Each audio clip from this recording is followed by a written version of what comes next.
Hello guys, welcome back to my channel. இன்னைக்கு இந்த வீடியோவில் நாம் பார்க்க போகிறது சமீபத்தில் தமிழில் வெளியான சென்னை சிட்டி கேங்ஸ்டர் படத்துடைய ரிவ்யூ தான். ஸோ இந்த படத்தில் யாரெல்லாம் நடிச்சிருக்காங்கன்னு பார்க்கும்போது வைபவ், அதுல்யா ரவி, லிவிங்ஸ்டன், ஆனந்த்ராஜ், மொட்ட ராஜேந்திரன் இப்படி ஏகப்பட்ட பேர் இந்த படத்தில் வந்து நடிச்சிருக்காங்க. விக்ரம் ராஜேஸ்வர் இந்த படத்தை வந்து டைரக்ட் பண்ணியிருக்காரு. படத்துடைய கதை வந்து என்ன அப்படின்னு முதல்ல பார்க்கலாம். ஸோ இந்த கதையோட ஹீரோவும் அவருடைய ஃப்ரெண்டு வந்துட்டு பார்த்தீங்கன்னா சின்ன வயசுலேருந்தே ஃப்ரெண்ட்ஸாக இருக்காங்க. சின்ன சின்ன திருட்டு வேலையெல்லாம் வந்து பண்ணிகிட்டு இருக்காங்க. ஸோ இவங்க 2 பேரையும் ஒருத்தர் ஆதரவு குடுத்து வளர்த்துறாரு. இவங்க வளர்ந்து பெருசானதுக்கு அப்புறமா, அதே திருட்டு வேலைகள் தான் வந்து பண்ணிட்டு இருக்காங்க. இப்படி இருக்கும்போது, இவங்களுக்கு ஆதரவு குடுத்தவர் வந்துட்டு ஒரு ஹெல்ப் வந்து கேட்கறாரு. அதாவது தனக்கு தெரிஞ்ச ஒருத்தருடைய வீட்ல போய் திருடணும். ஒரு ரூ. 2,00,00,000 மதிப்புள்ள பணத்தையும், நகையும் வந்து திருடணும் அப்படிங்கிற மாரி சொல்றாரு. ஃபேக்கா இந்த ஒரு திருட்ட வந்து பண்ண சொல்றாரு. ஒரு 3 மாசம் கழிச்சு திரும்ப இந்த பணத்த கொண்டு போய் அவர்கிட்டயே குடுத்துரலாம் அப்படிங்கிற மாரி. ஏன்னா, இந்த பணத்துக்கு சம்மந்தப்பட்டவரே வந்துட்டு இந்த ஒரு திருட்ட வந்து பண்ண சொல்றாரு. ஏன்னா, இந்த பணம் திருடு போயிடுச்சு அப்படின்னா, இதுக்கான இன்சூரன்ஸ் பணம் வந்துட்டு தனக்கு கிடைக்கும். அண்ட் இந்த கொஞ்ச நாள் கழிச்சு திரும்ப அந்த பணமும் வந்துட்டு கிடைக்கும் அப்படிங்கிற மாதிரி ஒரு பிளான் வந்து போடுறாங்க. ஸோ தன்னுடைய முதலாளி வந்துட்டு இப்படி திருட சொல்றாரே அப்படின்னு சொல்லிட்டு இவங்க 2 பேரும் போய் திருடுறாங்க. திருடிட்டு அந்த பேக்க இவங்க கொண்டு வந்துட்டு இருக்கும்போது, போற வழியில வந்துட்டு சரக்கு அடிச்சுட்டு, அதுக்கப்புறம் போய் பணத்த ஒளிச்சு வைக்கலாம் அப்படிங்கிற மாரி ஒரு பிளான் பண்றாங்க. பட் போற வழியில வந்துட்டு பார்த்தீங்கன்னா, பேக் வந்துட்டு மிஸ் ஆகுது.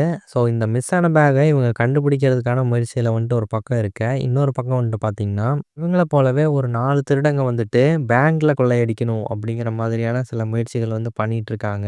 ஸோ இந்த டீமோட சேர்ந்து நம்ம ஹீரோவும் அவருடைய ஃப்ரெண்டும் சேர்ந்து அந்த பேங்க்லேருந்து கொள்ளையடிக்கிறதுக்கான உதவிகள் வந்து பண்றாங்க. ஸோ ஆல்ரெடி காணாம போன அந்த பேக் எங்க போச்சு? அந்த பேக் இவங்க 2 பேத்துக்கும் கிடைச்சதா இல்லையா? பேங்க்ல வந்து கொள்ளையடிச்சாங்களா இல்லையா? இத சுத்தி நடக்கக்கூடிய விஷயங்கள் தான் இந்த படத்துடைய மீதி கதை அப்படின்னு சொல்லலாம். ஸோ இந்த ஒரு கதைய வந்துட்டு இவங்க முழுக்க முழுக்க ஒரு காமெடி படமாக வந்து பிரசன்ட் பண்ண ட்ரை பண்ணியிருக்காங்க. இந்த படத்துல நடிச்சவங்களுடைய பெர்ஃபார்மன்ஸ் இந்த கதைக்கு என்ன வேணுமோ அத வந்து நீட்டா பண்ணியிருக்காங்க. தனிப்பட்ட முறையில எல்லாருடைய பெர்ஃபார்மன்ஸ் அப்படின்னு குறிப்பிட்டு சொல்ற அளவுக்கு இல்ல அப்படின்னாலும், வைபவ், ஆனந்த்ராஜ், லிவிங்ஸ்டன் இவங்களோட பெர்ஃபார்மன்ஸ் எல்லாம் வந்துட்டு நல்லாவே பண்ணியிருந்தாங்க. ஸோ நெறைய காமெடி ஹெய்ஸ்ட் படங்கள் வந்துட்டு நாம பார்த்துருப்போம். பொட்டி மாரி போகும். ஸோ அந்த பொட்டிய வந்துட்டு தேடி கண்டுபிடிக்கிறது. பேங்க்ல எப்படி கொள்ளையடிக்கிறது அப்படின்னு தெரியாம 4 பேர் முழிச்சுக்கிட்டு, அதுக்கப்புறம் அத வச்சு காமெடியான சில விஷயங்கள் பண்றது. இந்த மாரி எவ்வளவோ படங்கள் வந்து பார்த்துருப்போம். இந்த படமும் அதே ஃபார்மேட்ல எடுக்கப்பட்ட ஒரு படம் தான். ஸோ இவங்க எடுத்துக்கிட்ட இந்த ஒரு கதைய வந்துட்டு ஒரு சுவாரஸ்யமான கதை தான். அத வந்துட்டு காமெடியா பிரசன்ட் பண்ணியிருந்தாலே நல்லா வந்துட்டு ஒர்க் அவுட் ஆயிருந்திருக்கும்.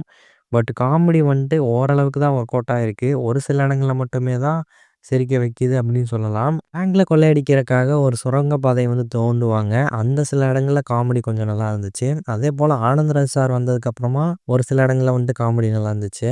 இந்த மாரி படத்துல வந்துட்டு அங்கங்க தான் வந்து காமெடி ஒர்க் அவுட் ஆயிருக்கு. படத்துக்கான பேக்ரவுண்ட் ஸ்கோர் நல்லா பண்ணியிருந்தாங்க. இந்த படம் முழுக்கவே நல்ல நல்ல காமெடி ஆர்டிஸ்ட் எல்லாம் வந்து யூஸ் பண்ணியிருக்காங்க. பட் அது காமெடியா வந்துட்டு கன்வே பண்றதுக்கு தான் வந்துட்டு இவங்க தவறிட்டாங்க அப்படின்னு சொல்லலாம். ஸோ அந்த காமெடி வந்துட்டும் நெறைய இடங்கள்ல நல்லா பண்ணியிருந்தாங்கன்னா, படம் வந்துட்டு இன்னுமே பார்க்க நல்லா இருந்திருக்கும். இப்போதைக்கு இந்த படம் வந்துட்டு கொஞ்சம் ஆவரேஜான ஒரு படம் தான். ஸோ பொதுவா காமெடி படம் அப்படிங்கிறது வந்துட்டு எனக்கு ஒர்க் அவுட் ஆன மாரியே உங்களுக்கும் ஒர்க் அவுட் ஆகும் அப்படிங்கிற மாரி சொல்லிட முடியாது. ஸோ ட்ரை பண்ணி பார்க்குறதுனா பாருங்க. மேபி ஒரு சிலருக்கு இந்த படம் வந்துட்டு கண்டிப்பா ஒர்க் அவுட் ஆகவும் சான்சஸ் இருக்கு. ஃப்ரீ டைம் கிடைச்சா உங்களுக்கு இன்ட்ரெஸ்ட் இருந்தா இந்த படத்த ட்ரை பண்ணி பாருங்க. இந்த ஒரு ரிவ்யூ வந்து உங்களுக்கு பிடிச்சிருந்தா லைக் பண்ணுங்க, ஷேர் பண்ணுங்க, கமெண்ட் பண்ணுங்க. இந்த சேனலுக்கு சப்ஸ்கிரைப் பண்ணுங்க. Thank you.